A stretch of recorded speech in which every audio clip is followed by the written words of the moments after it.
what do you know about ChatGPT? It's this unbelievable technology that allows you to ask essentially any questions of ChatGPT and secure very comprehensive responses, including written responses.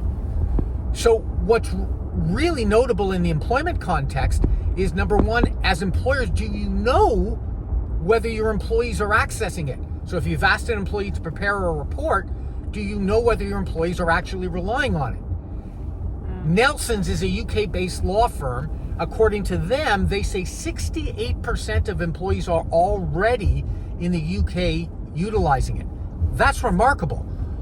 So why is it important? It's important because what appears to be the case is those outputs that you're getting after you ask ChatGPT to prepare something on your behalf, it's often filled with inaccuracies. And you won't even notice it because it's drafted so well that you won't identify the inaccuracies. And there's even arguably some plagiarism. So there's a lot of concern attached to what ChatGPT will produce. Mm-hmm. In addition to that, let's say you were asking it to do a termination letter. Well, you may feed confidential information, even though you're not identifying names of companies or the individual. The fact that you may include certain aspects of that termination that relates to confidential information, ChatGPT now has that. So it's now out there, and that confidential information is out there. Mm-hmm. And what about this? You notice I'm passionate about this because I don't think we understand how far and wide this goes.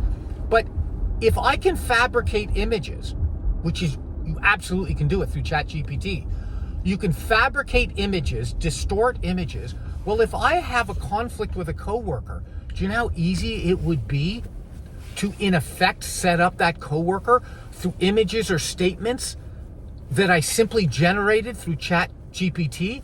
And now if I'm a workplace investigator investigating that, if I'm not sensitive to the fact that ChatGPT can create fabricated imagery or altered imagery or statements, then I may come to a conclusion in my investigation. False evidence. Yes.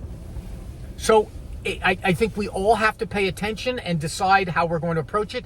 In Italy, for example, the privacy commissioner in Italy has now prohibited ChatGPT in order to permit it more time to study it. So it's going to be remarkable to see how this unfolds. Come on, be funny. I'm trying. I tried to give you something and you just... Yeah, you actually contributed.